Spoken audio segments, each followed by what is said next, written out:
میں سب سے پہلے چاہتا ہوں کہ آپ کو اندازہ ہو جائے کہ یہ جو اٹیک کیا میرے اوپر، یہ جو مجھے مارنے کی یہ جو کوشش کی گئی، اس کی پہلے آپ کو پتا ہو، اس پہ میں مختلف چیزیں سن رہا ہوں کہ وہ فرینڈلی فائر ہے یا پتہ نہیں کیا ہے. تو میں چاہتا ہوں کہ ڈاکٹر فیصل آپ کو اسکرین پہ پہلے بتا دیں کہ یہ چوٹیں 4 گولیاں مجھے لگی ہیں کدھر لگی، اس کے بعد پھر میں باقی آپ سے بات کروں گا. ڈاکٹر فیصل. السلام علیکم جی.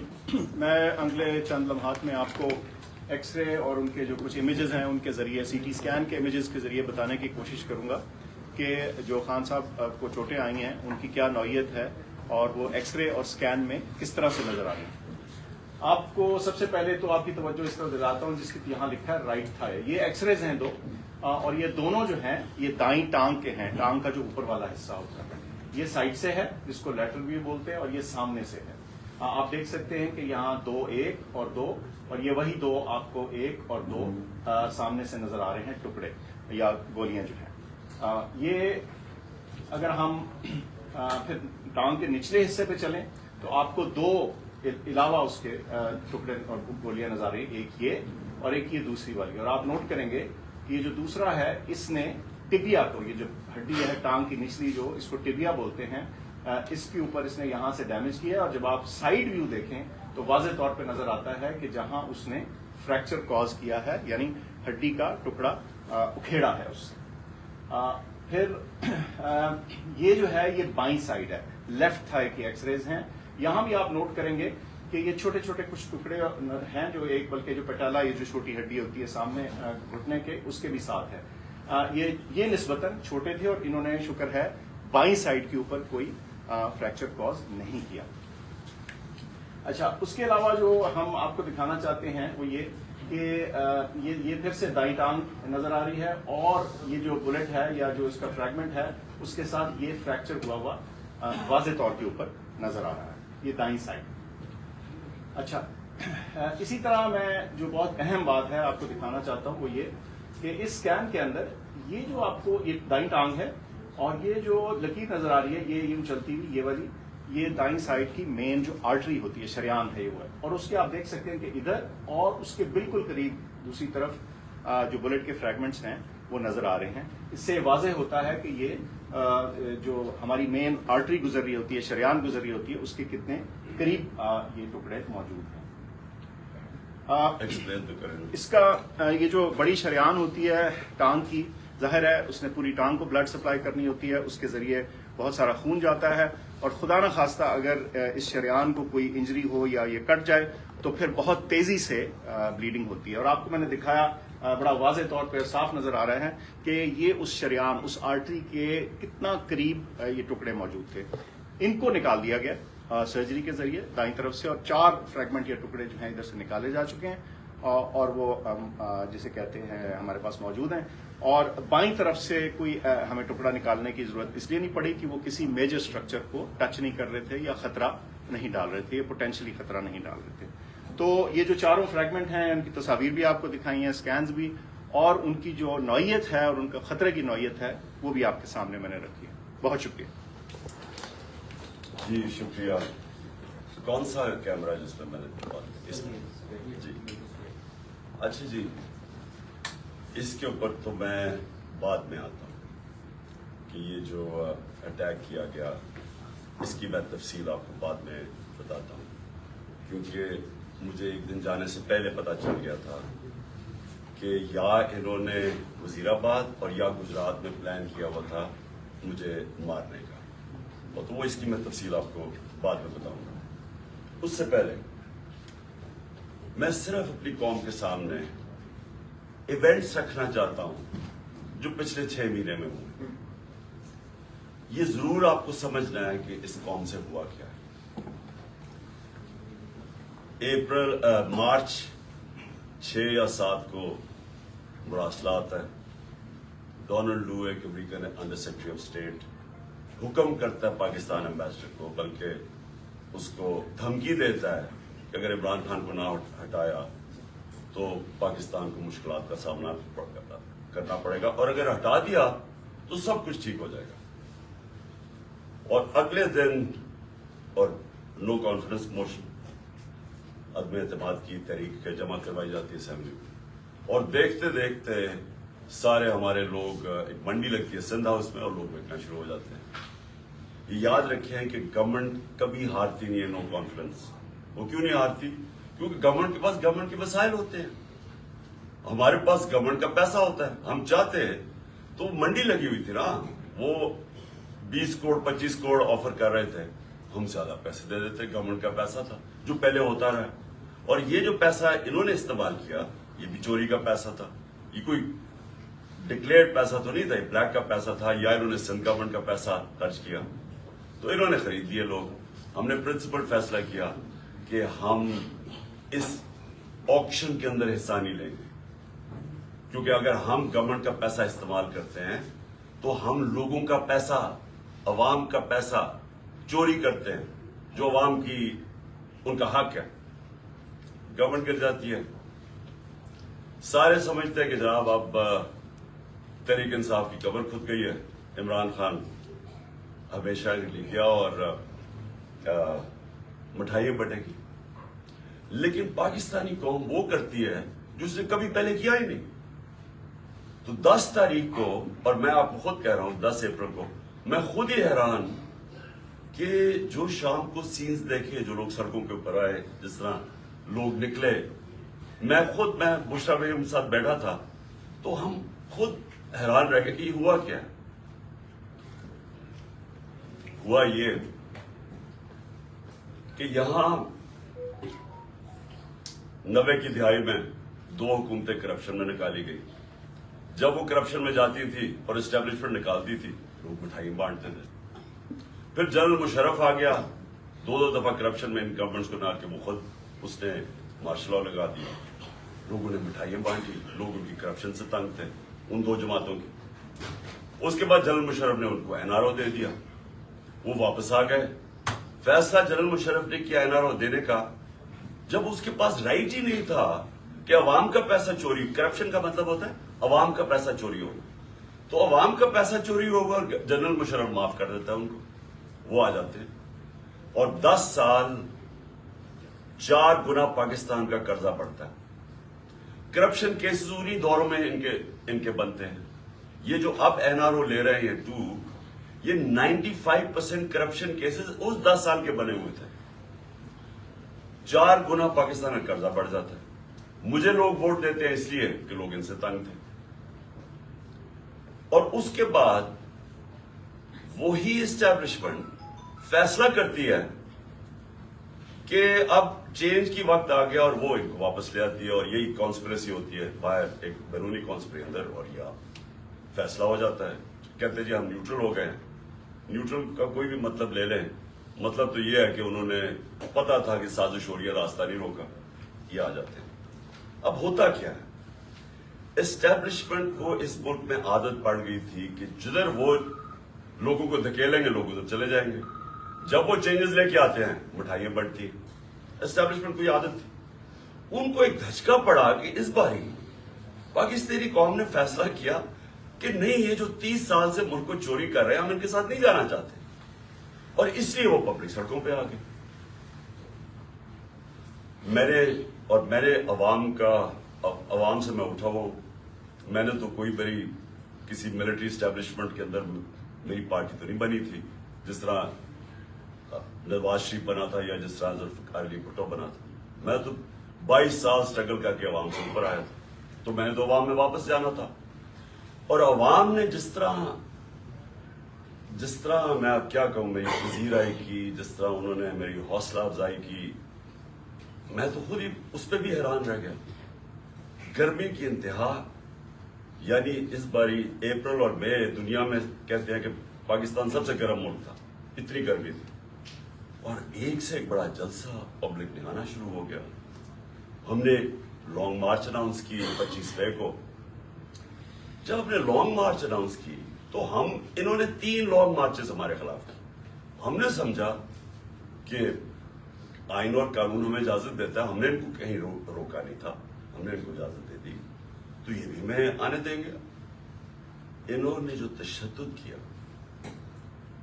جو لوگوں کے گھروں میں 2 دن پہلے راتوں کے 3 بجے جا کے انہوں نے جس طرح کا تشدد کیا، نہ چادر نہ چار دیواری، لوگوں کو اٹھا کے لوگوں کو جیلوں میں ڈالا، کس وجہ سے؟ اس کے بعد انہوں نے جب وہ پروگرام احتجاج ہوا وہاں اسلام آباد میں، ان کے اوپر شیلنگ، فیملیز لکھی ہوئی ان کے اوپر انہوں نے شیلنگ کی، اور ہم حیران کہ کیا ان کے لیے جائز ہے لانگ مارچ اور ہمارے لیے نہیں ہے؟ اوپر سے پہلے آپ بیرونی سازش کے تحت آئے، پھر سارے چوروں کو اوپر بٹھا دیں، ہم احتجاج کریں تو ہمیں بھیڑ بکریوں کی طرح ڈنڈے مارے۔ تو اس کے بعد انہوں نے سمجھا کہ پارٹی بالکل ہی ختم ہو جائے گی، ممی ڈیڈی پارٹی ہے، یہاں تو عورتیں بچے آتے ہیں، تو انہوں نے سمجھا کہ ختم ہو جائے گی، اور یہ سمجھے نہیں پاکستانی قوم، کیونکہ بند کمروں میں جب فیصلے ہوتے ہیں آپ کو نہیں پتا کہ گراؤنڈ کے اوپر کیا ہو رہا ہوتا ہے۔ جو انفارمیشن یہ لیتے ہیں، اگر ان کی انفارمیشن یہ کریکٹ ہوتی تو اس ملک میں اتنے زیادہ حادثے نہ ہوئے ہوتے۔ انفارمیشن کدھر سے آتی ہے؟ گراؤنڈ کا سچویشن نہیں پتا۔ جب دیکھ رہے ہیں کہ پبلک نکلی ہوئی ہے اور انہوں نے ریجیکٹ کر دیا ان کو، قوم نظر آ رہا ہے کہ امپورٹنٹ گورنمنٹ کو ریجیکٹ کر رہی ہے، بجائے وہ سائنس دیکھنے کے، جس طرح بھیڑ بکریوں کو مار کے سیدھے نہیں کرتے، وہ شروع ہو گیا کرنا۔ بائی الیکشن آیا 17 جولائی کو، 17 جولائی کے بائی الیکشن میں ساری گورنمنٹ کی مشینری استعمال ہوئی، الیکشن کمیشن نے ہر قسم کی دھاندلی کی ان کے لیے۔ ای وی ایم مشین اس نے اس لیے نہیں آنے دی کیونکہ ان دونوں پارٹیز نے جعلی ووٹس رجسٹر کروائی ہوئی ہیں ہر حلقے میں، نہیں تو کامن سینس ہے کہ ساری ٹیکنالوجی کا استعمال کریں۔ جو 2015 کے اندر جو جوڈیشل کمیشن بیٹھی تھی دھاندلی پہ، اس میں ایک چیز واضح ہوگی کہ اگر آپ ای وی ایم مشینز لے آئیں تو 90% دھاندلی ختم ہو جاتی ہے۔ انہوں نے جان کے نہیں آنے دی، اس الیکشن کمیشن نے روکا، ان دونوں پارٹیز انہوں نے مخالفت کی اور ہینڈلرز نے مخالفت کی، کیونکہ مینیپولیٹ نہیں ہو سکتے الیکشن، اس کے بعد بٹن دباؤ تو رزلٹ آ جاتا۔ ہم حیران، ہم چاہ رہے فری اینڈ فیئر الیکشن، پہلی دفعہ گورنمنٹ نے کوشش کی اور انہوں نے اپوز کیا، اس کے باوجود پی ٹی آئی سویپ کر جاتی ہے، تحریک انصاف جیت جاتی ہے، سارے دنگ رہ جاتے ہیں۔ پھر بھی سائنس نہیں پڑھے کہ قوم کدھر کھڑی ہے۔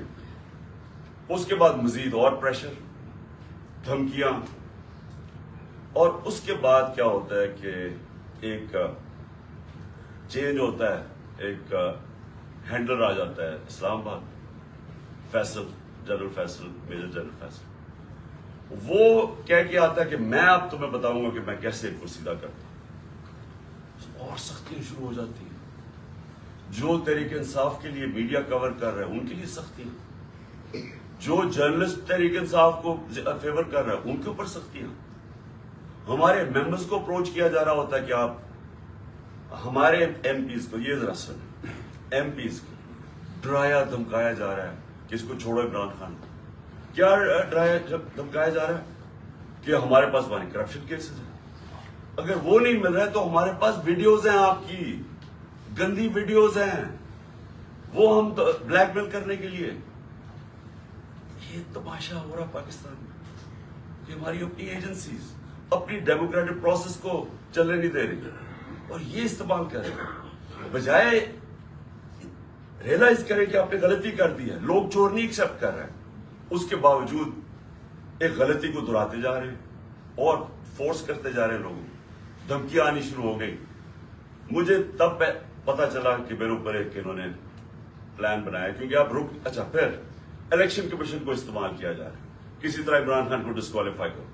فورن فنڈنگ کیس، پتا چلا وہ فورن فنڈنگ ہی نہیں ہے، اس کو ہمیں لٹکایا کہ فورن فنڈنگ میں پارٹی جائے گی، پتا چلا وہ پروہیبٹیو فنڈنگ ہے، اس کے اندر پارٹی ڈسکوالیفائی نہیں ہو سکتی۔ ادھر سے چینج کر کے توشہ خانہ آ گیا، توشہ خانہ کا سارا ریکارڈ توشہ خانہ کے اندر پڑا ہے، جو چیز بھی ہے وہ اس کے اندر پڑی ہے، اس میں کوئی گنجائش ہی نہیں ہے چوری کی، اگر آپ ہے تو وہ ایک دم پکڑے جاتی ہے۔ توشہ خانہ کیس چلا گیا، اس پہ جی آپ توشہ خانہ میں ڈسکوالیفائی کر دیتا ہے، وہ وکیل جا کے اس سے پوچھ رہا ہے کہ کس بیسس پہ، ایک الیکشن کمیشن ڈسکوالیفائی کر دی. کیوں جی؟ وہ وہاں نواز شریف کا حکم آیا ہوا ہے کہ عمران خان مجھے ہمیں اکٹھا لیول پلئنگ فیلڈ دو. وہ آدمی جو اربوں روپیہ اس ملک کا چوری کر کے باہر لے کے جاتا ہے، جو حدیبہ پیپر مل، یہ حدیبہ پیپر مل سمجھ لیں، اسحاق ڈار نے جج کے سامنے اپنی فری ول سے سٹیٹمنٹ دی ہوئی ہے، جس کو سیکشن 164 کہتے ہیں. 164 بیان جو ہے وہ جیل میں نہیں دیا جاتا، وہ آپ جج کے سامنے جا کے کنفیس کرتے ہیں کہ یہ میں نے کیا. تو یہ 25 اپریل 2000 میں اسحاق ڈار وہاں بیان دیتا ہے کہ میں شریف خاندان کے لیے پیسے چوری، ان کے چوری کا پیسہ منی لانڈر کرتا ہوں انگلینڈ. وہاں قاضی فیملی کے بینامی اکاؤنٹس کھولے جاتے ہیں، شریف فیملی کا وہاں سے، اور پھر ریمیٹنسز دکھا کے پاکستان آتا ہے اور شریف فیملی کے اندر چلا جاتا ہے. یعنی سیدھی سیدھی چوری. حدیبہ پیپر مل پہ NRO مل جاتا ہے، ڈسپائٹ کہ وہ اسحاق ڈار کہہ رہا ہے کہ میں کنفیس کر رہا ہے کہ میں منی لانڈرر ہوں شریف خاندان کا، اور ان کو بتا رہا ہے کہ کرپٹ ہے. NRO مل جاتا ہے. وہ نواز شریف جو کہ پھر ایونس فیلڈ اپارٹمنٹ اس کی پینما پیپرز کے اندر پکڑی جاتی ہے، تسلیم کر دیتا ہے ہماری. اب پیسہ کدھر سے آیا وہ بتا نہیں سکتے. کبھی قطری خط آ جاتا ہے، پھر ایک کوئی فیک ڈیڈ آ جاتی ہے، ٹرسٹ ڈیڈ، وہ کلیبری فونٹ والی. جھوٹ پہ جھوٹ بولے جا رہے ہیں. آج تک ایک ڈاکیومنٹ نہیں بتائی کہ لندن کے سب سے مہنگے علاقے میں 4 اپارٹمنٹس آپ کی جو آپ تسلیم کر رہے ہیں ہماری ہیں، اور کہہ رہے ہیں کہ جناب عمران خان کو اور مجھے ایک ہی طرح لیول پلئنگ فیلڈ دو. عمران خان نے اپنے لندن کا فلیٹ 34-35 سال پہلے لیا، کرکٹ کھیلتا تھا انٹرنیشنل. عدالت نے جب مانگا سارا ریکارڈ دیا. ریکارڈ کا مطلب کہ ایک 40 سال کے کانٹریکٹس دکھائے گئے، کدھر سے پیسہ آیا، کیسے فلیٹ خریدا، بیچا کتنے کا، منی ٹریل پاکستان بینکوں کے تھرو پیسہ آیا. اور مجھے اس سے کمپیئر کر رہا ہے جو اربوں روپے کی پراپرٹیز باہر رکھی ہوئی ہیں. بیٹوں کی پراپرٹی باہر ہے، وہ بیٹا لیتا وہ جو حسن شریف بتا ہی نہیں سکتا کہ 9-10 ارب کے گھر کدھر سے آیا. اور وہ کہہ رہا ہے کہ لیول پلئنگ فیلڈ. تو لیول پلئنگ فیلڈ کیا ہے کہ الیکشن کمیشن اب مجھے ڈسکوالیفائی کرے، اور وہ ڈسکوالیفائی کرے توشہ خانہ کیس. اب 8 دفعہ الیکشن کمیشن نے ہمارے PTI کے خلاف فیصلہ دیا. 8 دفعہ ہم عدالت میں گئے ہیں، اور 8 دفعہ عدالت نے اوور ٹرن کیا ہے الیکشن کمیشن کا فیصلہ. اب ہم پھر عدالت میں جائیں گے، اور میں آپ کو یقین دلاتا ہوں کہ اس کو اتنی شرمندگی ہوگی، اور اس میں شرم نہیں ہے اس الیکشن کمیشن میں، کیونکہ یہ نون لیگ کے گھر، نواز شریف کے گھر کا نوکر ہے، اور بھی ہینڈل ہوتا ہے پیچھے سے. یہ بالکل یہ اس کے اوپر میں پھر کیس کروں گا، ہرجانہ کروں گا اس کے اوپر، کہ اس کے میرے پر غلط الزام لگایا. اور پھر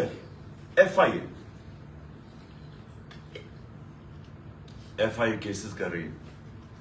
ایک پولیٹیکل پارٹی جس نے لیگل فنڈ ریزنگ کی ہے پاکستان میں وہ تحریک انصاف ہے. 40,000 کا ہمارا ڈیٹا بیس ہے. کسی پارٹی کے پاس ہے ہی نہیں. ان کے پاس کوئی ڈیٹا بیس ہی نہیں ہے. اچھا وہ ان سے پوچھ ہی نہیں رہا کہ کدھر سے آپ نے پیسے اکٹھے کیے. جس پارٹی نے پیسے اکٹھے کیے ان سے پوچھ رہا ہے. اچھا وہ جواب بھی دے رہے ہیں.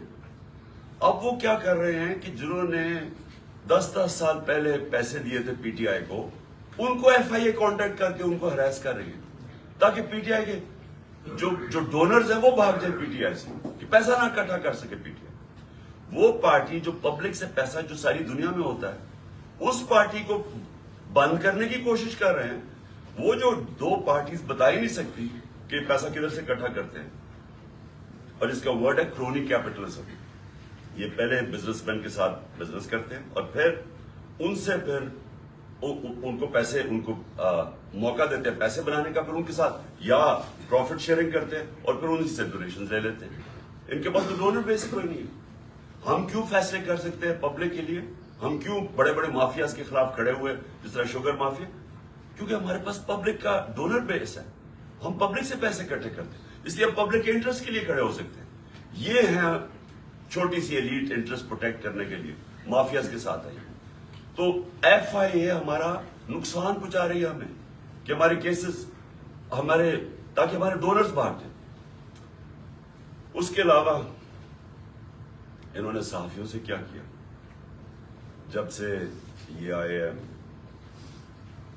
Faisal general Faisal major general, جو صحافیوں سے کیا یہ پاکستان مشرف کے مارشل لا مجھے یاد ہے, مجھے اس نے جیل میں ڈالا, لیکن مشرف کا مارشل لا لبرل تھا.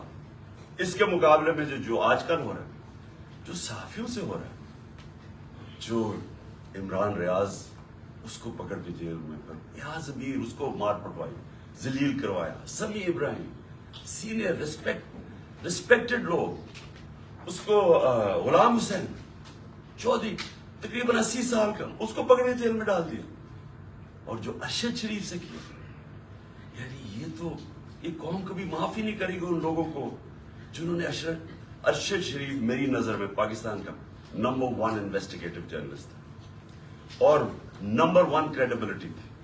سب کو پتا تھا کہ یہ بکتا نہیں ہے, سب کو پتا تھا اس کا خوف کسی سے نہیں. اس سے جو کیا ہے ملک سے باہر مجھے پتا ہے اس کے پیچھے کون پڑا ہوا تھا. ارشد شریف کے گھر والوں کو پتا ہے کہ کون پڑا ہوا تھا اس کے پیچھے, صحافیوں کو پتا ہے کہ کون اس کے پیچھے پڑا ہوا تھا کہ کیوں اس کو ملک چھوڑ کے جانا پڑا, اور پھر کیوں دبئی سے آگے جانا پڑا اس کو. سب کو پتا ہے کہ کون پیچھے پڑا ہوا تھا اس کے. اور جو اس کی شہادت ہوئی, یہ اس ملک کی تاریخ کا میں سمجھتا ہوں افسوسناک موڑ ہے کہ جتنی صحافت اوپر چلی جاتی ہے معاشرے کو لفٹ کر دیتی ہے, معاشرے کے ویلیوز لفٹ کر دیتی ہے, معاشرے کو امر بالمعروف پہ لگا دیتی ہے. یہ صحافیوں کا کام ہوتا ہے موریلٹی معاشرے کی ریز کرے. اور جدھر کون آج کل فیورٹس بنے ہوئے, لفافے, جو ضمیر بیچنے والے صحافی جنہیں کریڈیبلٹی کوئی نہیں ہے. آپ صرف یہ دیکھ لیں کہ کن لوگوں کی آج ویورشپ اوپر ہے اور کن کی نیچے ہے, آپ کو پتا چل جائے گا عوام کدھر کھڑی. عوام بیوقوف نہیں ہے. یہ جو عوام آپ کو بار بار میسیجز بتا رہی ہے کہ وہ ایک ابراہیم لنکن کی سینگ ہے کہ you can't fool all the people all the time. تھوڑا وقت سب کو پاگل بنا سکتے, سارا وقت کبھی کوئی انسان نہیں, معاشرہ پاگل نہیں بن سکتا. تو لوگوں کو پتہ ہے کیا ہو رہا ہے اور لوگ بتا رہے ہیں. پھر الیکشن ہوا, بائی الیکشن ہوا ہمارا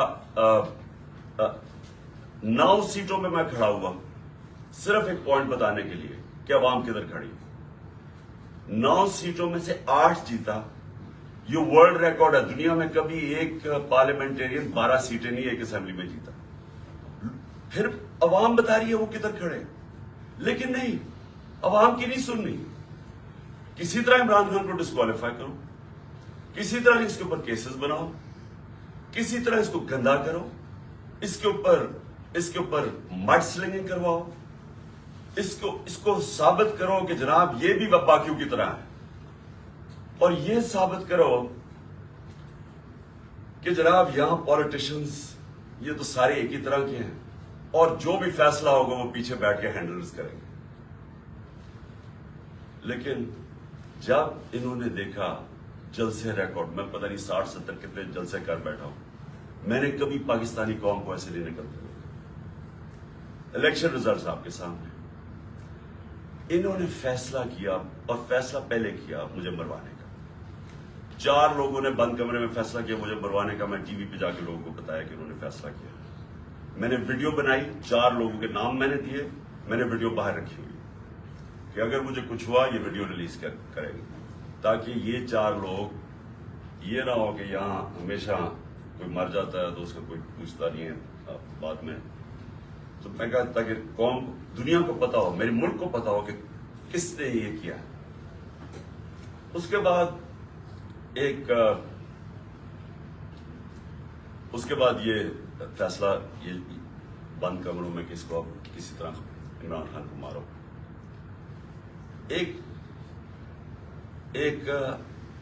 اچھا, اور مجھے خبریں کدھر سے آتی ہیں, اب میں یہ بھی آپ کو بتا دوں کہ مجھے کیسے پتا چلتا. ایک تو میں گورنمنٹ میں 3.5 سال رہا, میری ریلیشن شپس ہیں اداروں کے اندر, لوگوں کو میں جانتا ہوں. ایجنسیز کے اندر لوگوں کو میں جانتا ہوں. ویسے جو اداروں کے اندر، سارے اداروں کے اندر جو باہری اکثریت ہے وہ سب متنفر ہے جو ہو رہا ہے پاکستان کے ساتھ. جو انہوں نے 6 مہینے میں کیا ملک کے ساتھ، جو مہنگائی کے اندر لوگوں کے حالات ہیں، معیشت نیچے جا رہی ہے، انڈسٹری نیچے جا رہی ہے، ایکسپورٹس نیچے جا رہی ہے، ٹیکس کلیکشن نیچے جا رہا ہے، ریمیٹنسز نیچے جا رہی ہے. جو کسان ہیں، جو ریکارڈ ہماری 17 سال میں گروتھ ریٹ تھی ایگریکلچر میں، زراعت میں 4.5%، وہ آج نیچے چلے گئے. تو لوگ ان سے تنگ ہیں، اور لوگ مجھے بتاتے ہیں کہ یہ کیا سازشیں چل رہی ہیں. تو دوسری انہوں نے سازش کیا کی، انہوں نے، اور اس کے اوپر اب میں آنے لگا ہوں، یہ جو ہوا، یہ جو مجھے یہ گولیاں لگی، یہ سازش کیا تھی. انہوں نے فیصلہ کیا کہ ایک ایسا سلمان تاثیر ٹائپ قتل کرو عمران خان. اس کے اوپر پہلے اسے کہو کہ جناب یہ اس نے مذہب کی توہین کی ہے یا توہین رسالت کی ہے. اس کے اوپر کوئی انہوں نے ٹیپس بنائی، انہوں نے وہ ریلیز بھی کی، وہ لوگ چلائے، اور وہ نون لیگ کے لوگ اس کو پروجیکٹ کرنا شروع ہو گئے. پتا تھا مجھے کہ کون اس کو پروجیکٹ کر رہا ہے. ہمیں یہ اتنا آسان ہے آج کل کے زمانے میں پتہ چلوانا، کیونکہ یہ تو ڈیجیٹل ورلڈ ہے. آپ پتہ چلوا سکتے ہیں کس اکاؤنٹ سے چیزیں پروجیکٹ کی جا رہی ہیں. تو یہ پہلے تو یہ پروجیکٹ کیا گیا کہ عمران خان نے دین کی توہین کی ہے. اس کے بعد پلان ان کا یہ تھا، جو انہوں نے کیا اس دن یہ وزیر آباد میں، کہ کیا انہیں جی دینی انتہا پسند نے عمران خان کو قتل کر دیا جس طرح سلمان تاثیر کو کیا، کیونکہ اس سے کوئی مذہب کی توہین کرنا. یہ پلان بنا. میں نے یہ پلان جلسے کے اندر 24 سپٹمبر کو عوام کے سامنے رکھا، اور میں یہ چاہتا ہوں کہ یہ بالکل اسی اسکرپٹ کے اوپر ہوا جو کہ وزیر آباد میں ہوا. تو یہ پہلے ذرا میں چاہتا ہوں آپ سارے یہ ذرا ایک دفعہ دیکھیں کہ یہ ہوا کیا، یہ میں نے کیا کہا تھا 24 سپٹمبر. اور دوسری کوشش کر رہے ہیں، پہلے سے ان کا پلان بنا ہوا، میں آپ سب کو پہلے بھی بتا چکا ہوں. 4 لوگوں نے بند کمرے میں فیصلہ کیا مجھے مروانے کا، اور وہ لوگ ابھی بھی اس سازش پہ لگے ہوئے ہیں. انہوں نے دونوں مریم جو جھوٹ بولنے کی PhD دونوں کے پاس ہے، ان کو اور جاوید لطیف کو، انہوں نے ان سے پریس کانفرنس کروائی، اور پریس کانفرنس کروائی ایسی کہ عمران خان خدا نہ خواستہ اس نے مذہب کی توہین کی ہے. اور پھر ان کی کوشش ہے کہ اس کی وجہ سے اگر کوئی بھی میرے اوپر واردات ہو تو کہیں گے جی مذہبی جنونی نے کر دیا، کہیں گے کہ جی کوئی دینی انتہا پسند ہے اس کو مار دیا. یہ ان کا پلان ہے. لیکن میں آج آپ سب کو کہہ رہا ہوں، سارے پاکستان میں پھر رہا ہوں، مجھے اپنی جان سے زیادہ مجھے پاکستان کی آزادی کی فکر ہے. 24 سپٹمبر یہ جلسے میں نے کہا، پلان کا مجھے پتا چل گیا تھا. اور یہ جو وزیر آباد ہوا، اب میں آپ کو وزیر آباد پہ آتا ہوں کہ یہ ہوا کیا. انہوں نے لانگ مارچ، ہم جلسے کرتے ہوئے ہم نے لانگ مارچ کا فیصلہ کیا. لانگ مارچ سے ڈر گئے. پبلک انہوں نے دیکھ لی تھی کہ ہمارے ساتھ ہیں، اور انہیں پتا تھا کہ میں نے اب جو غلطیاں کی تھی پچھلی باری، اور مجھے پتا چل گیا تھا ان کا پلان ہے، میں نے اب ایک اور پلان بنایا ہوا تھا. اور میں آج یہ ابھی اینڈ میں آپ کو بتاؤں گا کہ مارچ کا کرنا کیا ہے. لیکن مجھے پتا تھا کہ جو عوام نے نکلنا ہے اس باری، چاہے یہ جتنی مرضی پولیس بلا لیں، چاہے رینجرز بلا لیں، چاہے ٹیئر گیسنگ شیلز تیاری کر لیں، جب عوام کا سمندر نکلتا ہے، وہ کہتے ہیں no power can stop an idea whose time has come. جب ایک نظریے کا وقت آ جاتا ہے اس کو کوئی نہیں روک سکتا. تو ان کو مجھے پتا تھا کہ اسلام آباد میں، اور انشاءاللہ یہ میں ثابت کروں گا، اتنی پبلک نے آنا ہے کہ اس ملک کی تاریخ میں کبھی پبلک اتنی نکلی نہیں.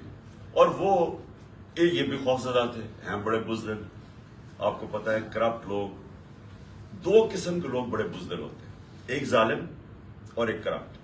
یہ ہمیشہ بزدل ہوتے ہیں. کرپٹ اس لیے کہ انہوں نے پیسہ بچانا ہوتا ہے, کیونکہ انہوں نے چوری کا پیسہ بنایا ہوتا ہے.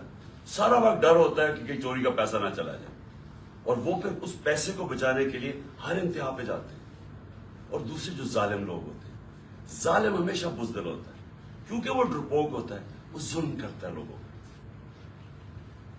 اب 3 لوگوں نے یہ پلان بنایا, اور مجھے کیا یہ وہ 3 لوگ نہیں ہیں جو 4 لوگوں کے میں نے نام پہلے بتائے تھے جنہوں نے پہلے فیصلہ کیا تھا, جن کے اوپر میں نے ٹیپ بنائی. یہ 3 اور ہیں. مجھے کیسے پتا چلا؟ مجھے پھر اندر سے لوگوں نے بتایا. ایک دن پہلے, وزیر آباد سے پہلے, انہوں نے جب دیکھا کراؤڈز بڑھتے جا رہے ہیں, اور ایسے کراؤڈز کے کبھی پاکستان میں نظر نہیں آئے جی ٹی روڈ کے اوپر, انہوں نے پلان بنایا مجھے مارنے کا. اور یہی اسکرپٹ, دینی انتہا پسند کچھ کرے گا, عمران خان تو بڑا دین کے خلاف ہے, اس سے تو اسلام دشمنی کوئی نہیں ہے. یہ تو یہ پلان بن گیا. اور 3 لوگوں نے بنایا. سب سے پہلے رانا ثناءاللہ. رانا ثناءاللہ نے کیوں بنایا؟ کیونکہ رانا ثناءاللہ ایک قاتل ہے. رانا ثناءاللہ اور شہباز شریف نے جب ماڈل ٹاؤن میں وہ 12 لوگوں کو قتل کیا تھا اور 70 لوگوں کو گولیاں لگی تھی, سب کے سامنے نہتے لوگوں کے اوپر گولیاں چلائی تھی ماڈل ٹاؤن. وہ کیوں چلائی تھی؟ کیونکہ طاہر القادری نے 1 سال پہلے پیپلز پارٹی کی گورنمنٹ کے اندر لانگ مارچ کی تھی, اور یہ ڈرے ہوئے تھے آتے ساتھ ہی, کیونکہ اس نے کہا میں پھر کروں گا نون لیگ کی گورنمنٹ میں. یہ ڈرے ہوئے تھے. انہوں نے وہ جو ظلم کیا وہاں ماڈل ٹاؤن میں, یہ دونوں شہباز شریف اور رانا ثناءاللہ, اور یہ کیا کہنا چاہتے تھے؟ یہ پیغام دینا چاہتے تھے, خوف طاری کرنا چاہتے تھے کہ کہیں وہ اسلام آباد نہ آ جائے اور وہ پبلک نہ نکل آئے. تو انہوں نے وہاں لوگوں کو قتل کیا. یہ رانا ثناءاللہ, اس نے یاد رکھے لانگ مارچ سے بچنے کے لیے لوگ قتل کروائے تھے ماڈل ٹاؤن کے. اسی رانا ثناءاللہ کے اوپر عابد شیر علی, ان کے منسٹر کے باپ نے, کا 18 قتل کیے اس نے. قبضہ گروپ اور ہر قسم کی یہ 2 نمبر کام کرتا ہے فیصلہ آباد میں, سب فیصلہ آباد جانتا ہے اس کو. تو ان کے اس کے لیے کوئی جان, انسانی جان کی اہمیت نہیں ہے. ان کے لیے صرف اپنے مقصد اور پیسہ اور چوری. دوسری طرف شہباز شریف کے اوپر ہیومن رائٹس واچ کی رپورٹ ہے, یا ایمنسٹی انٹرنیشنل کی رپورٹ ہے 1990 یعنی 1997 میں جب چیف منسٹر تھا, اور 99 تک جب چیف منسٹر رہا. اس نے کوئی 900 قتل کروائے تھے پولیس مقابلے میں. عابد باکسر نے ٹی وی کے اوپر آ کے اسٹیٹمنٹ دی تھی کہ یہ کیسے لوگوں کو مرواتا تھا پولیس مقابلے میں. یہی شہباز شریف جب اس کا ایف آئی اے میں 16 ارب کا جو کیس تھا اور 8 ارب کا اس میں نیب میں, تو جو 16 ارب کے کیس تھے جو نوکروں کے ملازموں کے نام میں رمضان شوگر مل کے انہوں نے پیسہ لیا اور پھر اپنے خاندان میں بانٹا, انہوں نے 5 ملازموں کو وہ مرے ہارٹ اٹیک سے. 2 آتے ساتھ ہی 2 مہینے میں 5 گواہ مرے. اور جو چھٹا ڈاکٹر رضوان تھا جو انویسٹیگیٹ کر رہا تھا ان کی ایف آئی اے کی, جس نے انویسٹیگیٹ کیا تھا یہ ان کا جو فیک اکاؤنٹس اور یہ جو نوکروں کے نام پیسہ لیا تھا, وہ بھی ہارٹ اٹیک سے مرتا ہے. یہاں ڈاکٹر بیٹھے ہوئے آپ کو بتائیں گے کہ ایک طریقہ ہوتا ہے انڈیوسڈ ہارٹ اٹیک کا, پتہ بھی نہیں کسی کو چلتا کیا ہو. تو کبھی کسی نے انویسٹیگیٹ نہیں کیا کہ آتے ساتھ یہ لوگ ایک دم 2 مہینے میں 6 لوگ ہارٹ اٹیک کیسے مر گئے. کبھی کسی نے یہ نہیں انویسٹیگیٹ کیا کہ رانا ثناءاللہ کے اوپر جو کوئی ایک کسٹم آفیسر کیا وہ کوئی اس کا انویسٹیگیٹ, اس کی کوئی انویسٹیگیشن تھی, اس نے کیسے ایک دم خودکشی کر لی. اس کے بعد یہ 2 انہوں نے اس پلان کے اندر یہ شامل ہوئے, اور ساتھ مل گیا ان کے جنرل میجر جنرل فیصل. کیوں فیصل اس لیے مل گیا, ایک تو ڈرٹی ہیری کہ اوپر وعدہ کر کے آیا تھا کہ فکر نہ کرو میں ان کو ٹھیک کرتا ہوں, آپ میرے پہ چھوڑ دیں, میں ان کو اس پارٹی کو ٹھکانے لگاتا ہوں. اور اس جو میں نے شروع میں بتایا کہ دھمکیاں یہ وہ جو اس سے ظلم کرنا ہے, سوشل میڈیا کے لوگوں کو, بچوں کو اٹھا لیں کہ تم نے یہ کیوں کیا, مار کے پھیٹا پھوٹا لگا کے ان کو گھر لے آئے, گھر بھیج دیں. خوف پھیلایا ہوا کہ فکر نہ کرو, جس طرح ہم کوئی دشمن ہیں, ہم کوئی بیرونی لوگ ہیں جو کہ ملک کے غدار ہیں, اس طرح ٹریٹ کیا. تحریک انصاف جو مدد کرے یہ جناب فیصل صاحب ہم کریں گے. اور اس نے کیا کیا, پہلے شہباز گل, اس کو اس نے اٹھایا, ٹارچر کیا, اس کو ننگا کیا, تصویریں کھینچی, تشدد کیا, اور اس کا جو ابھی تک وہ ریکور نہیں کیا جو اسے کیا. اس کے بعد ایک سلمان فاروقی جرنلسٹ, اس کو پکڑ کے وہی ننگا کرتے, جمیل فاروقی, اس سے وہ ہوا. پھر اعظم سواتی سے جو ہوا, اور اعظم سواتی کا ریئیکشن جو آیا, اور جو اعظم نے کھل کے اس کا نام لیا, اس سے پہلے تو کوئی نام ہی ڈرتے ہوئے جنرل فیصل کا نہیں لیتا تھا. اعظم سواتی اس جگہ پہ پہنچ گیا کہ اس نے کہا کہ اس سے بہتر ہے کہ میں مر جاؤں. تو انہوں نے مجھے ذلیل کیا, بچوں اپنی پوتی اور پوتوں کے سامنے مارا, 75 سال کے آدمی. پھر اس کو حوالے کیا انہوں نے یہ ایف آئی اے نے حوالے کیا اس کے جنرل فیصل کے لوگوں کو. اس نے پھر اس کے اوپر ننگا کر کے اس کو ذلیل کیا اور مارا. اعظم سواتی نے کھل کے سامنے آ گیا, عدالت میں جا کے چیف جسٹس کو کہہ رہا ہے, سینٹ میں, انٹرنیشنلی ساری دنیا کے اندر پاکستان بدنام ہوا, پاکستان کی فوج بدنام ہوئی. کیا آیا کہ جی ایک سینیٹر کو تشدد کیا گیا اس لیے کہ اس نے فوج کی تنقید کر, جمہوریت کا مذاق اڑا ساری دنیا میں. اب وہ ایشو بیٹھ نہیں رہا اعظم سواتی کا, وہ آگے لے کے جا رہا ہے. اعظم سواتی کھڑا ہو گیا, عدالت میں جا رہا ہے, اور ساتھ ہمارا اب یہ مارچ نکل رہے ہیں. تو فیصل ان کے ساتھ مل گیا, ان تین نے فیصلہ کیا مجھے قتل کرنے کا. اور پھر ہوا کیا, اب میں آپ کو ڈیٹیلز دیتا ہوں. اس دن ہوا کیا, اس دن میں جب کنٹینر پہ تھا تو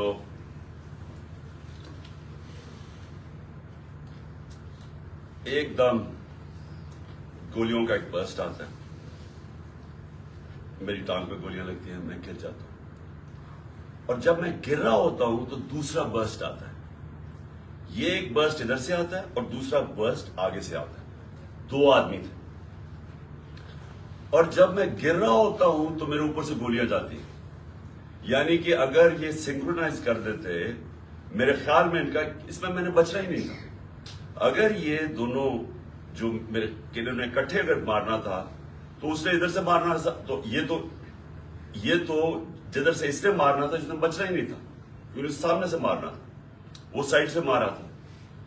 تو جب میں گر رہا تھا تو اوپر سے گولیاں گئی, اور پھر بھی کیونکہ میں گر گیا تھا, میرے خیال میں اس نے سوچا ہوگا, اوپر جو بیٹھا ہوا تھا اس نے سوچا کہ اب یہ مر گیا, اور وہ وہاں سے چلا گیا. اب جو چیز سمجھنے کی ہے وہ یہ کہ ایک تو پکڑا گیا جنونی, اس کو کہا جی یہ تو بڑا کوئی دینی جنونی, کوئی انتہا پسند ہے. یہ انتہا پسند نہیں ہے, اس کے پیچھے پورا پلان تھا. یہ پلان پورا ہم اب انکور کریں گے, اور میں آپ کو بتاؤں اس کے ساتھ اور لوگ ملوث ہیں, اور یہ پلان اب کا نہیں پہلے کا بنا ہوا ہے. اور وہ جو اصل لوگ ہیں جنہوں نے وہاں سے گولیاں چلائی تھی, جنہوں نے اصل میں اس کا پھر بھی میں بچ جاتا, انہوں نے مارنا تھا, اور یہ آدمی اور ہمیں نقصان پہنچاتا.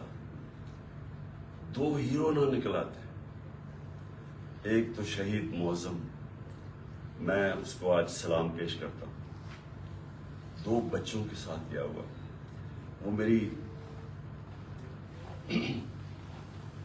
اور دوسرا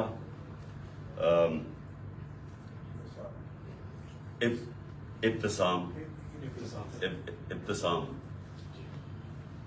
جس طرح اس نے پکڑا, اور جس طرح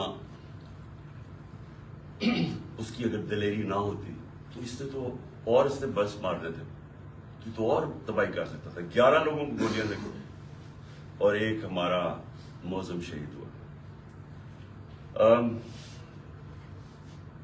اب ہم نے FIR رجسٹر کرنے کی کوشش کی ہے. سب ڈرتے ہیں کیونکہ کئی ادارے یہ قانون سے اوپر ہے. میں آج جنرل باجوہ سے سوال پوچھتا ہوں کہ کیا فوج کا وقار اوپر جائے گا یا نیچے جائے گا اگر جو آپ کی فوج پہ کالی بھیڑیں غلط کام کر رہی ہیں, ظلم کر رہی ہیں, انسانوں پہ تشدد کر رہی ہیں, اگر آپ ان کے اوپر ایکشن لیں گے تو فوج کا وقار اوپر جائے گا, لوگ عزت کریں گے فوج کی. لیکن اگر یہ ہے کہ فوج میں ایسے لوگ بیٹھے ہیں جو ہمیں بھیڑ بکریوں کی طرح سمجھ رہے ہیں, مار داڑ کر کے, ڈرا دھمکا کے, اگر سمجھ رہے ہیں کہ اس طرح فوج کا وقار اوپر چلا جائے تو نفرتیں بڑھ رہی ہیں. آپ کے ایک میجر جنرل نے جو میرے خیال میں غداری میں پکڑا گیا, امریکہ کے لیے غداری کر رہا تھا, آپ نے اس کو سزا دی. فوج کا وقار اوپر گیا, غلط کام کر رہا تھا.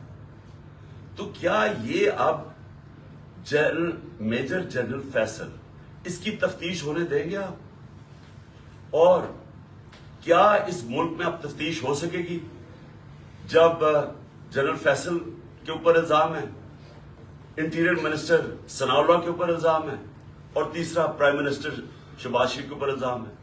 کیسے تفتیش ہوگی؟ جب تک یہ 3 لوگ ریزائن نہیں کرتے تفتیش ہوگی کیسے؟ اور ادھر میں جنرل باجوہ آپ سے بھی فوج کے وقار کے لیے کہہ رہا ہوں کہ یہ پاکستانی فوج کو نقصان پہنچا رہے ہیں. اس طرح کی کالی بھیڑیں, یہ جو سمجھتے ہیں کہ ہم انسان ہی نہیں ہیں, بھیڑوں کو کبھی ادھر موڑ دو کبھی ادھر موڑ دو. آج وہ چور ہیں, کل وہ NRO مل گئے تو اچھے ہو گئے ہیں, آج پھر آپ ان کو چور بنا دیں گے, کل پھر بھیڑی. ہم انسان ہیں, انسانوں کو جانوروں کی طرح نہ ٹریٹ کریں. اور انسان کسی وقت آگے کھڑا ہو جاتا ہے, اور یہ قوم کھڑی ہو گئی ہے. یہ میں آج آپ کو بتا دوں, 2 راستے اب اس قوم کے سامنے, یا ایک پرامن انقلاب آئے گا اور یا خونی انقلاب آئے گا. تو اور تیسرا راستہ نہیں ہے, کیونکہ میں نے 6 مہینے میں اس قوم کو جاگتے دیکھا ہے. قوم کھڑی ہو گئی ہے. یہ جو شعور کا جن ہے یہ بوتل سے نکلا ہے, یہ اندر نہیں جانے لگا. اب فیصلہ صرف یہ کر لیں کہ ہم پرامن طریقے سے اس ملک کے اندر چینج لے کے آئیں گے, جو کہ بیلٹ باکس کے ذریعے آئے گا, صاف اور شفاف الیکشن کے لیے, یا وہ جو ایران میں ہوا تھا ہوگا, تباہی ہوگی, جو سری لنکا میں لوگ سڑکوں پہ آ جائیں گے, کیوس ہوگا. یہ جماعت جس کو ان 3 لوگوں نے مجھے قتل کرنے کی کوشش کی اور اللہ نے بچایا.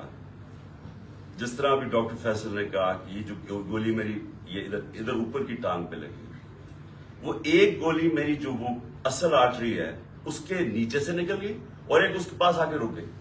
اگر وہ رپچر ہو جاتی تو 20 منٹ میں انسان مرتا ہے, 20 منٹ میں سارا خون نکل جاتا ہے.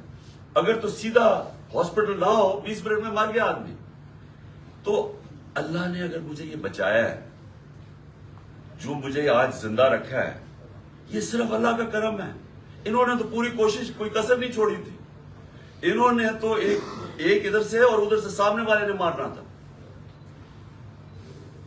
اور پھر سوال میں پوچھتا ہوں, سب سے بڑی پاکستان کی پولیٹیکل پارٹی, اس کے سربراہ, جو واحد فیڈرل پارٹی رہ گئی پاکستان میں, یہ 2 فیملی پارٹیز سکڑ کے چھوٹی چھوٹی پارٹیز رہ گئی ہیں. میں چیلنج کر کے جاؤں گا سندھ میں, اور انشاءاللہ یہ زرداری مافیا کو سندھ میں ہرا کے دکھاؤں گا آپ کو. سندھ کے لوگ اس سے تنگ ہیں, ان کو سب سے زیادہ غلام ادھر بنایا ہوا, ان کو وہ سب سے زیادہ آزادی طلب کر رہے ہیں. اور یہ شریف خاندان, میں چیلنج کرتا ہوں, یہ کدھر کسی سیٹ پہ میرے سے مقابلہ کرے. نواز شریف آئے, کہتے ہیں نا اسے آئے, اتنی کوششیں کر رہی ہیں, NRO سب کو دے دیا ہے, سارے چوروں کو, منی لانڈرر ساروں کی عید ہو گئی ہے. وہ کہتی ہے مریم لیول پلینگ فیلڈ, چیلنج کرتا ہوں کسی سیٹ پہ پنجاب میں میرے سے مقابلہ کر رہے ہیں، کیونکہ پبلک چینج ہو گئی ہے. یہاں ایک جاگی ہوئی قوم ہے، ان کو بھیڑوں کی طرح نہ ٹریٹ کریں. اور چیف جسٹس صاحب، میں آپ سے مخاطب ہوں. دیکھیں، یہ ملک ترقی نہیں کر سکتا جب تک رول آف لا نہیں ہوگا. میں ساری دنیا پھرا ہوں، 70 سال میری عمر ہے. میں نے مغربی دنیا اندر سے دیکھی ہوئی ہے. میں جب 18 سال کا انگلینڈ گیا تو میں نے پہلی دفعہ رول آف لا دیکھا. مجھے تو پتہ ہی نہیں تھا، کیونکہ ہم تو ملٹری ڈکٹیٹرشپ میں بڑے ہوئے تھے یہاں 60s میں. تو پہلی دفعہ میں نے ایک فلائی ریاست دیکھی، وہ کیا ہوتی ہے، اور رول آف لا دیکھا کہ قانون سب کے لیے ایک برابر. کوئی طاقتور وہاں قانون کے اوپر نہیں تھا، کوئی وہاں قبضہ گروپ نہیں تھے. ان کی عدالتیں ان کو ان کمزور کی حفاظت کرتی ہیں. وہاں اگر آپ کے پاس پیسے نہیں ہیں، لیگل ایڈ دیتی ہیں کہ ایک عام آدمی جا کے عدالت میں کیس لڑ سکے. وہاں کسی کی جرت نہیں ہے، کسی طاقتور کی جرت نہیں ہے کسی پہ ظلم کرے. اس لیے وہ کامیاب معاشرے ہیں، اس لیے وہاں خوشحالی ہے. میرے سامنے میری زندگی میں دیکھتے دیکھتے سنگاپور، جو ایک پاکستان کا مقابلہ ہی نہیں کوئی کر سکتا تھا، پاکستان سب سے تیزی سے ترقی کر رہا تھا 60s میں. ہم تو مثال تھے دنیا کی. اور کہاں سنگاپور ہمارے ساتھ، ہمارے سے نیچے شروع ہوا. آج ہمارا جو پر کیپٹا انکم ہے وہ پتہ نہیں $2000 ہوگا، سنگاپور کا $60,000 ہے. کیونکہ ان کے اسٹیٹس پر لی کوان یو نے سب سے پہلے زور لگایا قانون کی بالادستی قائم کرنے کے لیے. اور اس نے، جب قانون کی بالادستی ہوتی ہے تو کرپشن ختم ہوتی ہے. کرپشن تب ہوتی ہے جس ملک کے اندر قانون کی حکمرانی نہیں ہوتی، جب کوئی قانون سے اوپر نہیں ہوتا، جب کسی کو NRO نہیں ملتا، جب لوگوں کو پتا ہوتا ہے کہ آپ جرم کریں گے، آپ جتنے بھی طاقتور آپ کو سزا ملے گی. صرف تب ایک معاشرے کے اندر انصاف ہوتا ہے اور وہ معاشرے میں پھر خوشحالی آتی ہے. ہمارے نبی صلی اللہ علیہ وسلم نے مدینہ کے اندر غربت تھی، لیکن انہوں نے پہلے انصاف قائم کیا، عدل اور انصاف. فلائی ریاست بنائی اور عدل انصاف قائم کیا. رحم دل ریاست بنائی اور عدل انصاف قائم کیا. اس کے بعد خوشحالی آئی، پہلے خوشحالی نہیں آئی. ہم کیوں نہیں آگے بڑھ رہے؟ میں ابھی آپ کے سامنے مثال دے رہا ہوں کہ ملک کی سب سے بڑی پارٹی کا جو سربراہ ہے اس کو انصاف نہیں مل رہا. اس کو ایسے جو میرے سے چیف جسٹس صاحب جو 6 مہینے میں میرے سے کیا گیا ہے، میں آپ کو یقین دلاتا ہوں کہ کوئی ملک اپنے دشمن سے نہ کرے. میں وہ پاکستانی ہوں، اس ملک کے سارے ہائیسٹ سول ایوارڈ جیتے میں نے. سب جانتے ہیں کرکٹ کی دنیا میں نے پاکستان کی عزت بڑھائی، کم نہیں کی. یہ شوکت خانہ میں بیٹھا ہوں، یہ انٹرنیشنل رناؤنڈ ہاسپٹل ہے. 75% کینسر کے مریضوں کا مفت علاج کرتا ہے. سب سے بڑا خیراتی ادارہ ہے. دوسرا پشاور میں کھلا ہے، تیسرا کراچی میں کھول رہا ہے جو اس سے بھی بڑا ہوگا. 2 یونیورسٹیز بنائی ہیں. القادر یونیورسٹی جو کہ 100% فری ڈگریز دے رہی ہے لیڈرشپ کے اندر، سیرت نبی کے اندر. اور دوسری طرف نمل یونیورسٹی جدھر 90% اسٹوڈنٹس کو مفت تعلیم مل رہی ہے اور 85% جیسی ڈگری لیتے ہیں ان کو نوکریاں مل جاتی ہیں.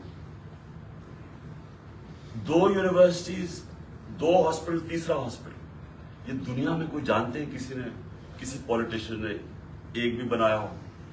کوئی اس ملک کی تاریخ میں کسی نے کچھ کیا ہو؟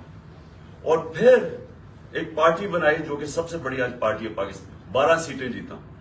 اگر میرے سے یہ ہو رہا ہے، میرے گھر کے اوپر میرے نوکروں کو پیسے دیے گئے میرے خلاف جاسوسی کرنے کے لیے، ڈیوائس رکھنے کے لیے، گھر کے نوکروں کو میری فون کالز، جو میری پرائم منسٹر کی فون کالز تھی ان کی ریکارڈڈ کر کے ریلیز کی گئی ریکارڈنگ، آفیشل سیکرٹس ایکٹ کی وائلیشن ہے.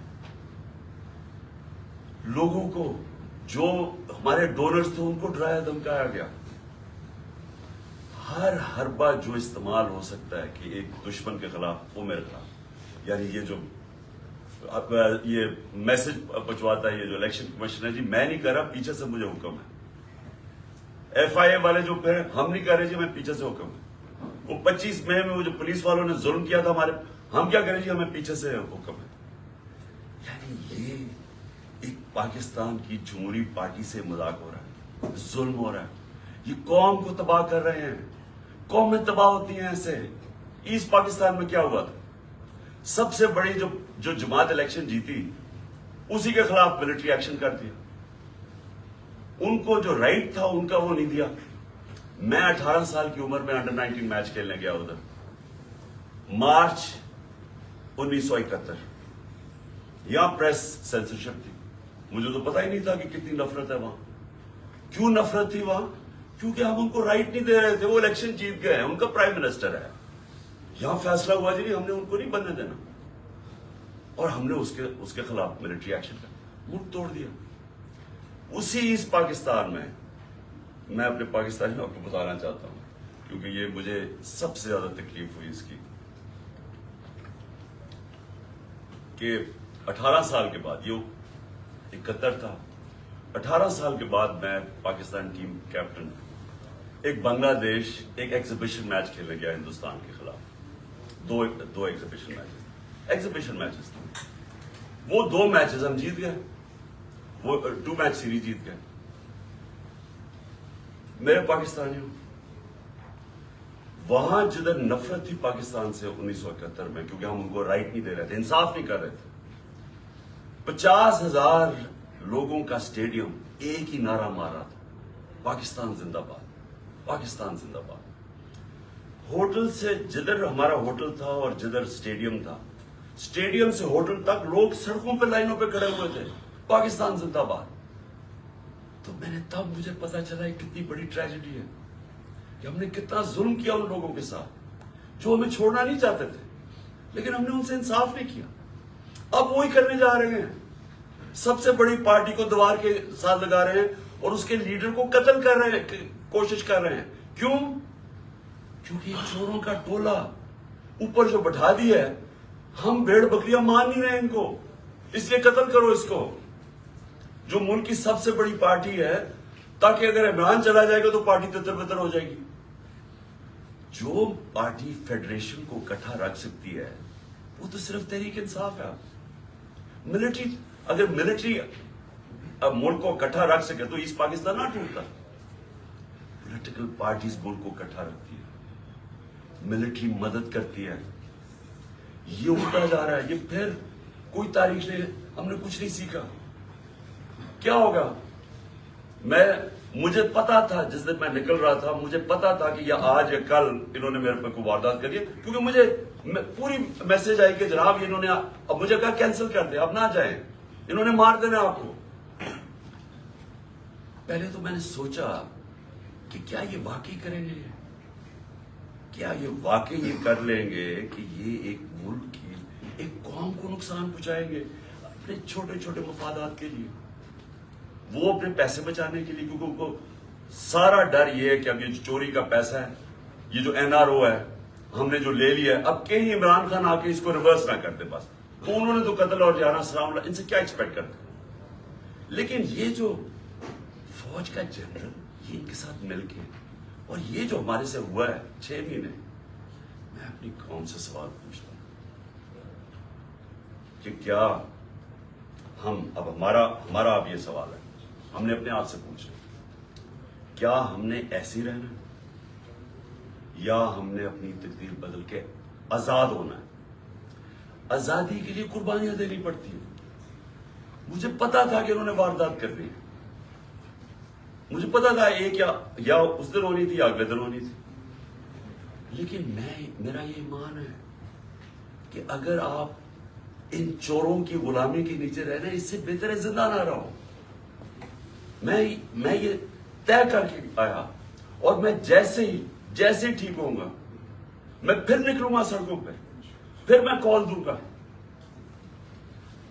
پھر اسلام آباد کی میں کال دوں گا، اس لیے کہ اس قوم کے اوپر اگر ان چوروں نے اور ان ظالموں نے حکمرانی کرنی ہے، اور اگر ہم بحیثیت قوم اس کو ایکسپٹ کر گئے،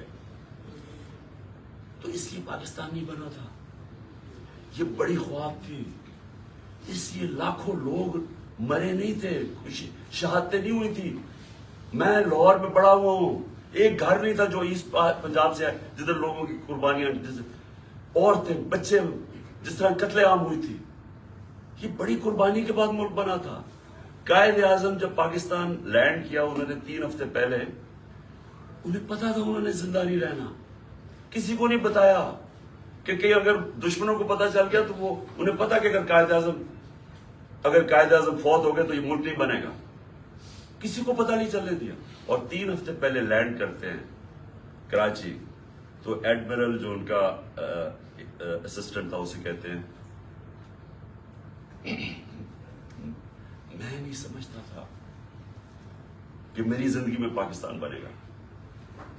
اس لیے نہیں بنا پاکستان کہ چوروں کی ہم غلامی کریں، یہ ظالموں کی جو لوگوں پہ تشدد کرتے ہیں. آپ کو پتا ہے اعظم سواتی کو جب اس کے اوپر تشدد کر رہے تھے، اسے کیا کہہ رہے تھے کہ یہ عمران خان کو بتاؤ کہ اس کو ہم اس طرح ننگا کر کے ماریں گے. یہ ہمارے لوگ ہیں، یہ اس ملک کی سیکیورٹی کے لیے ہیں، اور یہ اس کو کہہ رہے ہیں اس کو کہ عمران خان کو پیغام دو کہ اس کو اس طرح ہم ننگا کر کے ماریں گے.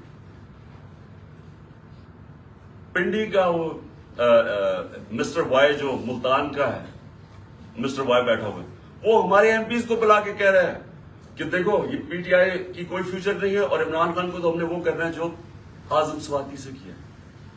یعنی یہ ہمارے لوگ ہیں. جنرل باجوہ جاگیں، یہ ملک تباہی کی طرف جا رہا ہے.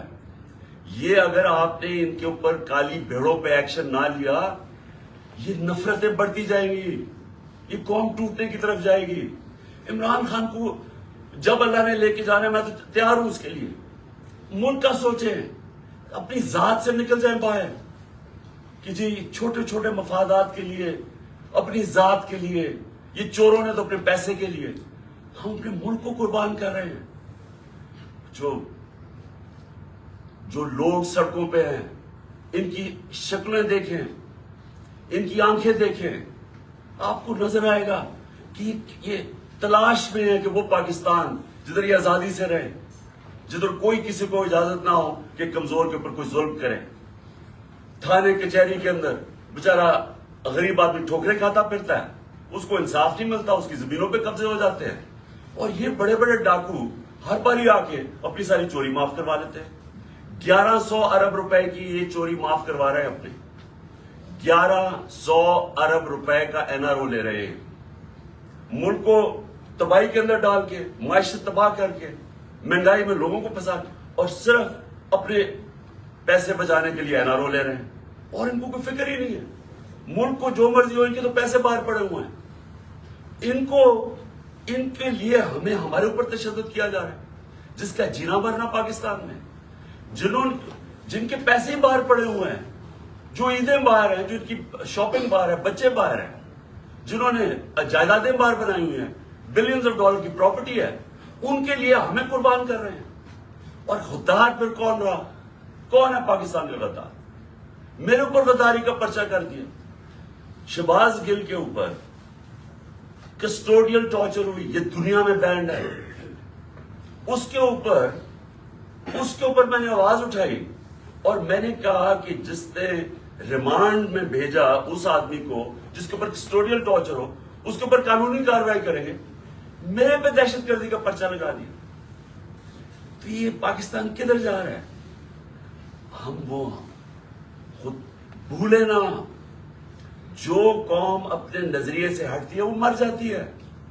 ہمارا تو نظریہ تھا، ہمارا نظریہ ہے اسلامی فلاحی ریاست جو مدینہ کی ریاست کے اوپر بیس کرنی تھی. علامہ اقبال کی شاعری تو پڑھنے ساری، وہ سارا وقت جگاتا رہا. علامہ اقبال غلام مسلمانوں کو جگانے کی کوشش کر رہا تھا کہ غلاموں کی کوئی زندگی نہیں ہے، پرواز صرف شاہین آزاد کی ہے. اور آزادی تب آتی ہے جب انصاف ملتا ہے.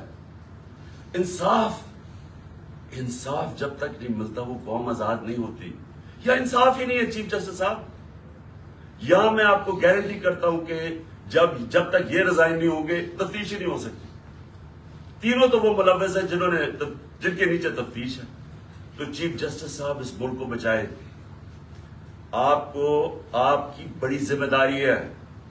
اللہ جتنا بڑا ہمیں مقام دیتا ہے اتنی بڑی ہمیں ذمہ داری ڈالتا ہے. آخرت میں ہماری ججمنٹ ہوگی کہ ہم جو اللہ نے ہمیں نعمتیں بخشی ہیں ان کو ہم نے کیسے استعمال کیا ہے. اپنی ذمہ داری انسانیت کے لیے پوری کی یا نہیں کی. اللہ آپ سے پوچھے گا کہ یہ جو اعظم سواتی جو اسے ہوا ہے کہ کوئی سو موٹو ایکشن نہیں لینا تھا. کیا یہ جو شہباز گل سے ہوا ہے کوئی آپ کی ذمہ داری نہیں ہے؟ کوئی رول آف لا نہیں ہے اس ملک میں؟ وہ تو آپ نے امپلیمنٹ کرنا ہے. اگر طاقتور کے لیے ایک قانون ہے, کمزور کے لیے دوسرا ہے, ملک کی تو فیوچر ہی کوئی نہیں ہے. کیونکہ میرے نبی صلی اللہ علیہ وسلم نے 1500 سال پہلے تقریباً انہوں نے کہہ دیا تھا کہ وہ قومیں جو کمزوروں کو, چوروں کو جیلوں میں ڈالتی ہیں اور طاقتور ڈاکوؤں کو پکڑتی نہیں ہیں وہ تباہ ہو جاتی ہے. آج ساری جو ڈیولپنگ ورلڈ ہے وہ کیوں غریب ہے؟ کیونکہ وہاں طاقتور قانون کے اوپر ہے. اور اگر سنگاپور اوپر گیا تھا تو ان کے اسٹیٹس پر نے طاقتور کو قانون کے نیچے لے. اس کی سٹوری پڑھ لیں کہ کیسے اس نے سنگاپور کو اٹھایا. پہلے انصاف لے کے آیا, انصاف سے کرپشن ختم ہوئی اور اس کے بعد خوشحالی آ گئی. شیر شاہ سوری سب سے بڑا مانا جاتا ہے کہ یہ جو بادشاہ تھے ہندوستان کے سب سے بڑا. کیا کیا شیر شاہ سوری؟ کدھر سے شروع ہوا؟ جو اس کو جاگیر ملی بہار میں, اس نے کیا کیا؟ اس نے رول آف لا قائم کر دی. اس نے سارے بڑے بڑے ڈاکوؤں کو ختم کر دیا. اس نے وہاں انصاف کر دیا. سارے تاجر ارد گرد کی جاگیروں سے چھوڑ کے تو شیر شاہ سوری کی جاگیر میں آ گئے. وہاں خوشحالی آ گئی کیونکہ وہاں انصاف تھا. ادھر سے وہ کھڑا ہوا اور ادھر سے اس نے جب ہندوستان کی سنبھالی جب حکومت, تو ادھر اس نے انصاف قائم کیا. اس لیے آج اس نے لوگوں کے جب انصاف آیا خوشحالی آ گئی. یہاں ہم رینگتے رہیں گے امریکنوں کے, کبھی ادھر ہاتھ جوڑ رہے ہیں کہ جی ہم ادھر سے پیسہ مل جائے, کبھی وہ چینیوں کے پاس جا رہے ہیں پیسہ مل جائے, اور کبھی ہم مانگنا تو نہیں چاہتے لیکن ہم مجبور ہیں, ہم بڑے مجبور ہیں. تو 30 سال تو آپ دونوں فیملیز حکومت کرتی رہی ہیں, تو کس نے مجبور کیا اتنا؟ کون ہی اس ملک کو کیا؟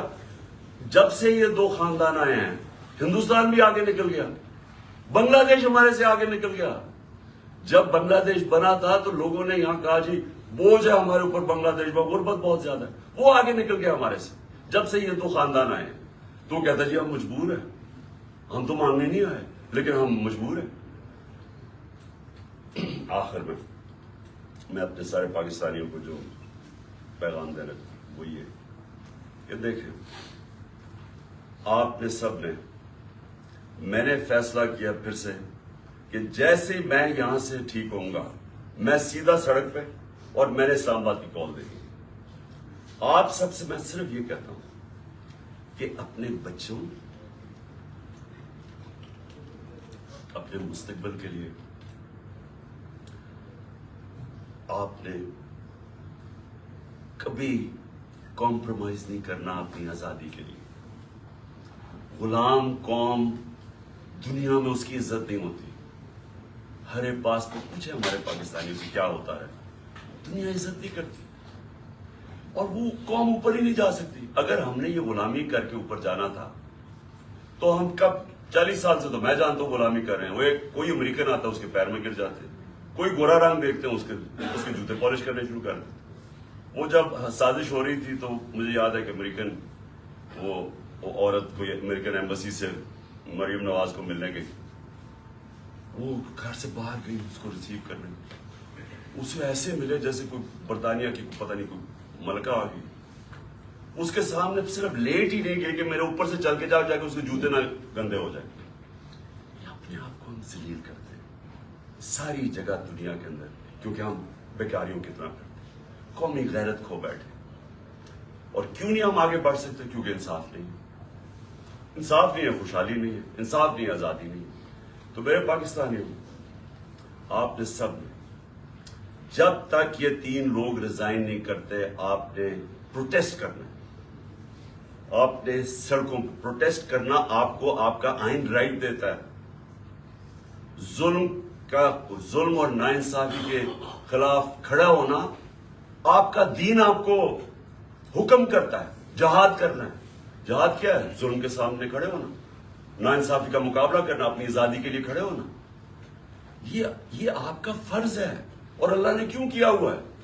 کیونکہ اللہ کو پتہ ہے کہ غلام کی کوئی پرواز نہیں ہے. تو انصاف آپ کو آزاد کرتا ہے, اور آزاد کی پرواز ہے. تو اس لیے آپ نے سب نے نکلنا, آپ نے پوری طرح اس پروٹیسٹ کے اندر حصہ لینا ہے, اور ان تینوں کی ریزگنیشن چارج مانگنی ہے. کیونکہ جب تک یہ تین ریزائن نہیں کرتے, یہ جو کیس ہے یہ آگے نہیں بڑھے گا, اس کی تفتیش نہیں ہوگی. کوئی کنٹرول کرتے ہیں سب کچھ ہے, FIA ساری ایجنسیز ان کے کنٹرول کے نیچے, تو کیسے انصاف ملے گا؟ جنرل باجوہ کو بھی کہنا, میں آپ کو آج کہہ رہا ہوں کہ یہ جو میجر جنرل فیصل کر رہا ہے, یہ اس ملک کو تباہی کی طرف لے کے جا رہا ہے. فوج اس ملک کی ضرورت ہے. ہم جو میری طرح کے لوگ آزاد سوچ ہی نہیں سکتے زندگی آزادی کے علاوہ, وہ چاہتے ہیں کہ ہماری فوج مضبوط ہو, کیونکہ مضبوط فوج ہی ہمیں آزاد رکھے گی. یہ کمزور کر رہا ہے فوج کو. ان حربوں سے ہماری فوج کمزور ہو رہی ہے. ہم جب تنقید کرتے ہیں یہ تعمیری ہے, یہ اپنی فوج کو کمزور کرنے کے لیے نہیں ہم کر رہے. ہم آپ کو آج کہہ رہے ہیں, ساری قوم آپ کو کہہ رہی ہے کہ یہ چوروں کے ساتھ ہم نے نہیں چلنا. قوم آپ کو بار بار کہہ رہی ہے. نہ یہ کریں کہ ہمیں ڈنڈے مار مار کے یہ فیصل کہ جی نہیں آپ نے بھیڑ بکریوں کی طرح ان کے ساتھ چلنا ہے. نہیں چلنا انہوں نے, اور انتشار کی طرف جا رہا ہے قوم. سو مہربانی کریں, اس کو ریزائن کروائیں, اس کے اوپر پوری تفتیش کریں کس نے کس قسم کا ظلم کیا. اعظم سواتی کے اوپر جو ہوا ہے, جو شہباز گل کے اوپر ہوا ہے, جو جویر فاروقی کے اوپر ہوا ہے, ننگا کر کے, کون سی قوم اجازت دیتی؟ کبھی سنا ہے امریکہ کے اندر, امریکہ کے اندر, یورپ میں کسی آزاد قوم میں سنا ہے کہ اس طرح آزادی رائے کے اوپر کسی کو ننگا کر کے مارے اور پھر دھمکیاں دیں آگے سے کہ یہ بتا دو کہ عمران خان سے بھی یہی ہوگا؟ یعنی یہ ہماری ایجنسیز ہیں, ان کا یہ کام ہے کہ ملک کو ہی کمزور کرو. تو پروٹیسٹ ہوگا جب تک یہ تین ریزائن نہیں کریں گے. جیسے میں ٹھیک ہوں گا میں سڑک پہ پھر آ رہا ہوں, اور میں اسلام آباد کال دوں گا, آپ تیار رہیں. انشاءاللہ اللہ نے مجھے بڑا بچایا ہے, مجھے ایک نئی زندگی دی ہے, اور میرے میں عزم دے دیا ہے کہ میں اپنی قوم کی آزادی کے لیے پوری طرح لڑوں. پاکستان زندہ باد.